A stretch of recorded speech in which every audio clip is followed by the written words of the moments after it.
Bonjour Yvon Lemaine. Bonjour. Vous publiez Les Rumeurs de Babel aux éditions Dialogue dans la collection La Petite Carrée, un long poème-reportage que vous avez écrit lors d'une résidence d'auteur dans la cité de Maurepas à Rennes. En premier lieu, Yvon Lemaine, ce poème, comment s'est-il imposé à vous? Il ne s'est pas imposé à moi, il est venu vers moi. Disons, quand je me suis installé en résidence à Maurepas, avec l'idée de rencontrer des gens, pas forcément d'écrire un poème, parce qu'on ne sait jamais. Le poème arrive ou n'arrive pas, quand même. Et j'ai écouté les gens, et tout d'un coup, parce que j'y vais dans un appartement très bruyant, mais comme beaucoup de gens, et donc finalement pour accepter le bruit, le supporter, le contrer, le tenir en laisse, disons, la seule solution c'était d'écrire. Parce qu'écrire c'est tendre une ligne entre deux points. Et donc dès le lendemain, dès le matin, quand je me suis levé du premier matin, j'ai commencé à écrire ce que j'avais entendu la veille dans la rue, parce que dès que je suis sorti, je ne sais pas pourquoi, mais moi j'ai un petit don pour écouter, faire venir à moi des gens. Enfin, quelqu'un m'a raconté une partie de sa vie et le lendemain matin, cette vie était déjà au bout de mes doigts. Comme une sorte de partition que mes oreilles avaient entendue.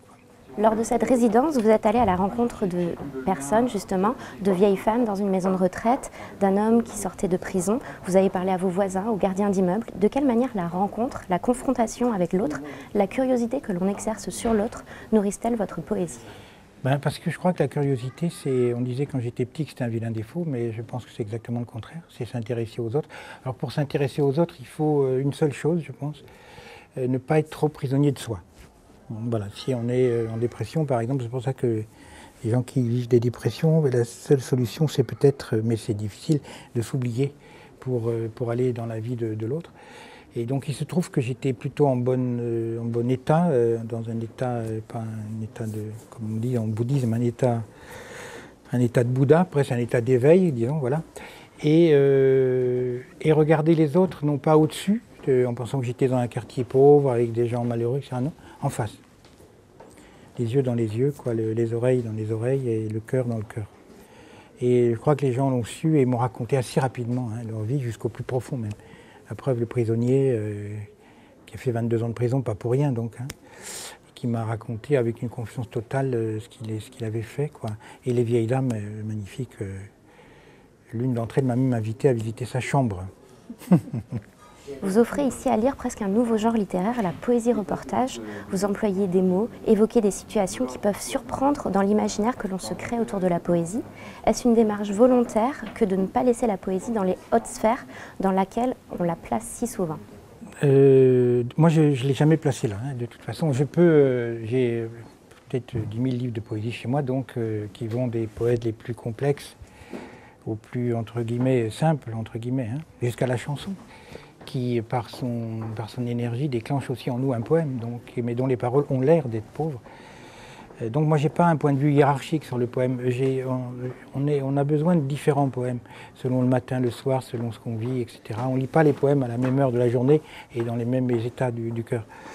Et puis il n'y a pas d'endroit de non-lieu pour la poésie. Ce serait terrible de dire ça. Si on dit là, il n'y a pas de poème, là, il y en a. Non, donc tout le monde a potentiellement son poème. Après, il faut le travailler, il faut le... Donc de ce fait, la poésie pour moi est d'ailleurs populaire, c'est-à-dire qu'elle concerne tout le monde, pas beaucoup de monde, parce qu'il faut être dans un état particulier, et on n'est pas souvent dans un état particulier dans sa vie, la plupart du temps on vit sa vie comme on peut, quoi. Mais si on accepte d'être dans un état particulier, il n'y a aucune raison que le poème ne soit pas une langue commune, quoi. Voilà.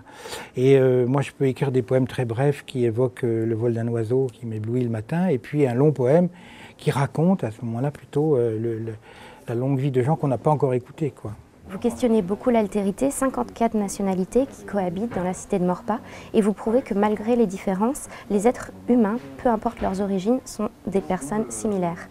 Souhaitiez-vous tendre des passerelles entre les hommes? Alors les gens ne sont pas similaires exactement, ils sont différents, mais ils ont en commun l'humanité, c'est-à-dire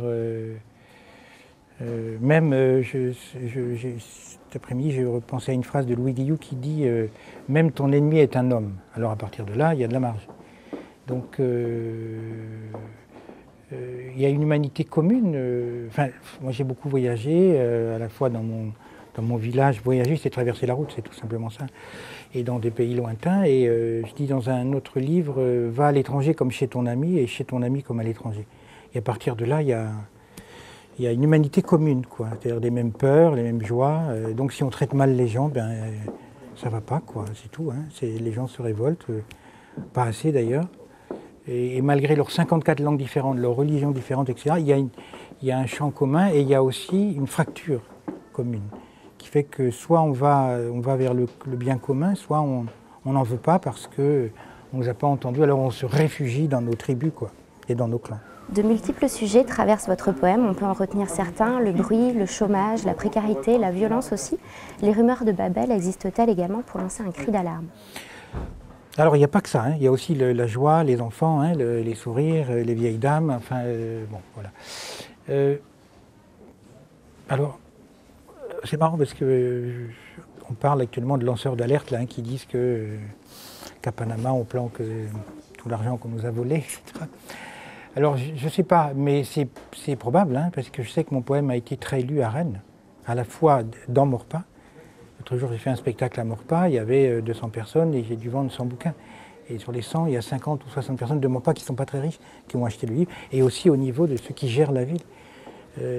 L'adjoint à la santé a dit votre livre est utile pour discuter des conséquences du problème du bruit chez les gens, quoi. Donc, tant mieux si ça sert de ça, effectivement. C'est étonnant. J'y ai pas pensé, hein. J'avais pas ce but-là en arrivant en résidence, mais tant mieux si par conséquent on fait un peu plus attention aux problèmes des gens, parce que j'ai sans doute peut-être trouvé la langue pour en parler. Je crois, hein, que j'ai donné dans la langue une dignité aux gens, mais qu'ils ont. J'ai juste fait que l'écouter, quoi. Les héros de votre poème sont des petites gens, ceux que l'on ignore bien souvent, à qui on ne donne pas la parole. Et ici, justement, vous leur offrez ce temps de parole de manière vive et tendre. Quel accueil a reçu votre poème auprès des personnes que vous citez, et même auprès des habitants de la cité de Maurepas? Ben, si j'ai un problème politique à Lannion, je peux demander l'asile à Maurepas. Voilà, je suis retourné au moins 15 fois depuis. Et il y a même des gens qui ne m'ont pas vu et qui disent m'avoir vu. Et il y a des gens qui, c'est vrai, hein, il y a des gens qui lisent le livre lentement et qui l'ont dans la poche, quoi. Les gardiens d'immeuble, par exemple. Hein, un d'entre eux qui, lui, ne lit pas beaucoup, hein, et qui a le livre dans la poche et qui lit lentement. Donc je pourrais avoir l'asile poétique à Maurepas, ouais. Les illustrations d'Emmanuel Lepage sont remplies de couleurs. Elles renvoient l'idée d'une cité radieuse. Quel rôle leur donnez-vous? Alors, oui, c'est vrai que peut-être radieux, c'est un peu fort, d'autant qu'il y a une cité radieuse c'est celle du Corbusier, dans laquelle j'ai vécu quelques mois aussi. Il a donné de la lumière en tous les cas. Hein. Donc les images d'Emmanuel sont pour moi des plages de lumière, comme ça, où on s'arrête dans le long poème, hein, qui fait 200 pages, où on s'arrête comme ça, comme on ouvre une fenêtre, et comme on se dit, tiens, quand même, parce qu'il y a un beau travail des jardiniers, par exemple, à Maurepas, et Emmanuel a montré ce qui est vrai, il a montré le dehors, quoi. Le dehors, c'est on ouvre la fenêtre, on voit, il y a une sorte de beauté dans ce lieu aussi. Et c'est vrai qu'il a choisi, Emmanuel, enfin il a choisi, encore une fois, il a fait comme moi, il a regardé avec son regard, quoi. Et il a illuminé, enfin éclairé, plutôt, voilà, éclairé, il a allumé une petite lampe de chevet au pied de ces immeubles dans lesquels vivent les gens. Donc il faut les regarder aussi de tous les côtés, en tous les cas, pas seulement, moi je le dis assez, justement, la difficulté de vivre, mais aussi c'est aussi un endroit où des gens, certaines personnes sont heureuses, quoi.